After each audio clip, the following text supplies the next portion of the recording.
आइए मेरे मित्रों, आज फिर मैं आपके लोगों के लिए कुछ ट्रिक लेकर के हिस्ट्री से संबंधित आया हूँ। देखिएगा, अगर इतिहास की बात करें बच्चों, तो इतिहास को मुख्यतः मोटी मोटा 3 भागों में बांटा जाता है। पहला भाग है प्राग ऐतिहासिक काल।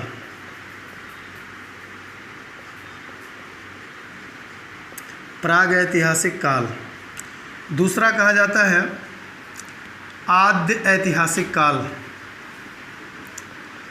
और तीसरा जो है वो कहा जाता है आपका ऐतिहासिक काल। ये ऐतिहासिक हो जाएगा। अब इतिहासकारों ने ऐसा क्यों किया? प्राग ऐतिहासिक में उन काल का या उस समय का वर्णन है जब मनुष्य को लिखने या पढ़ने का ज्ञान नहीं था, बल्कि वो एक समाज में ना रह करके एक जंगली जीवन व्यतीत करता था। तब उस समय का वर्णन इसमें दिया गया है। आद्य ऐतिहासिक काल में उस टाइम का, उस काल पीरियड का वर्णन दिया गया है कि जब मनुष्य लिखना पढ़ना जान तो गया, लेकिन उसकी भाषाएं हम अभी तक नहीं समझ पाए हैं। तो ऐसे काल को हमने आद्य ऐतिहासिक काल में रखा है। और ऐतिहासिक काल में वो काल है कि जब मनुष्य लिखना पढ़ना तो जानता ही था, लेकिन उसे हम समझ भी चुके हैं, तो उसे ऐतिहासिक काल कहते हैं। अगर इसमें देखा जाए तो इसमें पाषाण काल को हम रखते हैं। अब पाषाण काल के भी 3 पार्ट हो गए। एक पूरा पाषाण काल आ जाएगा, दूसरा मध्य पाषाण काल आ जाएगा, और तीसरा जो है वो नव पाषाण काल आ जाएगा। अब कभी और भी मैं इस पर चर्चा करूंगा कि पूरा पाषाण काल, जंगली जीवन, मध्य पाषाण काल जब मनुष्य ने आग वगैरह इन सब से परिचय शुरू हुआ, नव पाषाण काल में वो पहिए का आविष्कार करता है और खेती शुरू करता है, आग का प्रयोग शुरू करता है। आद्य ऐतिहासिक काल में आप 2 चीज़ों को रख सकते हो। एक तो आपका कांस्य युग हो गया, कांस्ययुगीन सभ्यता, यानी कि हड़प्पा सभ्यता या सिंधु सभ्यता भी आप कह सकते हो। और दूसरा ताम्रपाषाण काल भी इसे आप रख सकते हो। ताम्रपाषाण भी हम रख सकते हैं इसमें। अब ऐतिहासिक काल जो है इसमें आ गया, मेन ऐतिहासिक काल में आ रहा है लौह युगीन से। लौह युग से अगर हम देखें तो यह लौह युगीन काल से हम इसको इसमें रख पा रहे हैं, तभी से शुरू हो रहा है। तो आज मैं प्राचीन इतिहास की बातें बच्चों, इतना तो आप जान ही गए हो। अब आज मैं स्टार्ट कर रहा हूँ प्राचीन इतिहास के कुछ शॉर्ट में वंशज बताऊँगा कि आप उन्हें याद कर सकते हो। तो प्राचीन भारत के राजवंश, इनको थोड़ा सा ट्रिक से देख लेंगे। ट्रिक क्या है? बस थोड़ा सा वही है कि इनके शब्दों का नाम का जो पहला अक्षर है थोड़ा सा आपके लिए बनाया हूँ कि आप लोगों को जल्दी से याद हो जाए। तो इसके लिए एक चलेगा हसीन माशुका।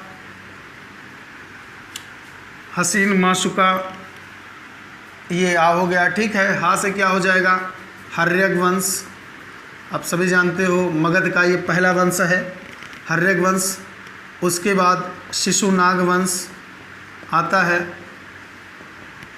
उसके बाद फिर नंद वंश आता है। फिर उसके बाद मौर्य वंश आता है। फिर उसके बाद शुंग वंश आता है। फिर उसके बाद कर्ण वंश आता है। फिर उसके बाद आंध्र सातवाहन वंश आता है।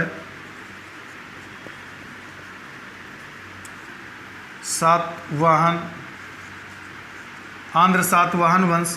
उसके बाद भी अगर देखा जाए तो कुषाण वंश आता है। उसके बाद फिर गुप्त वंश आता है। वैसे गुप्त वंश को ही प्राचीन भारत का लास्ट माना जाता है। तो हसीन माशुका, तो हा से हर्यक वंश, सा से सी से शिशुनाग वंश, ना से नंद वंश, मा से मौर्य वंश, और शु से शुंग वंश, का से कर्ण वंश, और आ की मात्रा से आंध्र सातवाहन वंश। और ये कुगुक भी आप लिख लीजिएगा, कुषाण और गुप्त वंश। तो ये वंशज हो गए। आप इन्हें इस ट्रिक से हसीन माशुका कुगु से आप याद रख सकते हैं। और अगर चाहें तो आप जान भी सकते हैं कि हर्यक वंश में ये जो हर्यक वंश है इसे पितृहंता वंश भी कहते हैं, क्योंकि इसमें हर्यक वंश की स्थापना जो है वो बिंबिसार करता है। बिंबिसार ये इसका संस्थापक है। शिशुनाग वंश का अगर देखा जाए तो ये शिशुनाग ही है इसका संस्थापक। और नंद वंश का तो आप सभी जानते होंगे, महापद्मनंद है, महापद्मनंद। और मौर्य का तो आप सभी जानते हैं, चंद्रगुप्त मौर्य हैं, जो आचार्य चाणक्य के शिष्य हैं। शुंग वंश का पुष्यमित्र शुंग है, पुष्यमित्र शुंग। और कर्णों का इसका देखा जाए तो सिमुक है। और ये कर्णों का वो है वासुदेव। और यहाँ पर कुजुल कडफिशेष है, विम कडफिशेष हैं, विम कडफिशेष इसके जो हैं वो संस्थापक हैं। और गुप्त का देखा जाए तो ये श्री गुप्त है।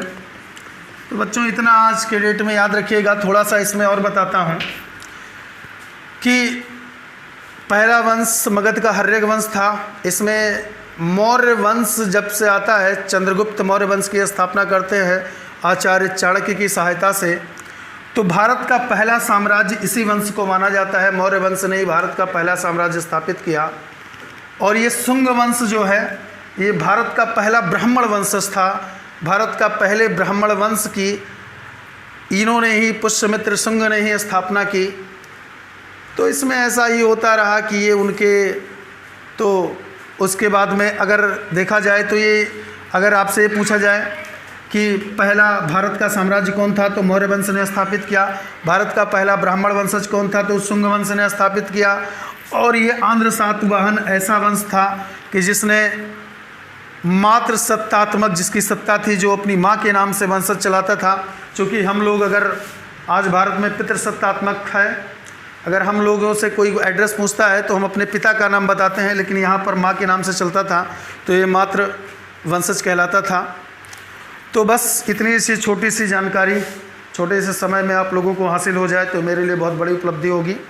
बाकी हम नेक्स्ट टर्न पे आप लोगों को पुनः मिलेंगे। अगर आपने हमारे चैनल को सब्सक्राइब नहीं किया तो सब्सक्राइब ज़रूर करें और बेल आइकन को ज़रूर दबाएं, जिससे हमारी नई वीडियो आप तक पहुंच सके।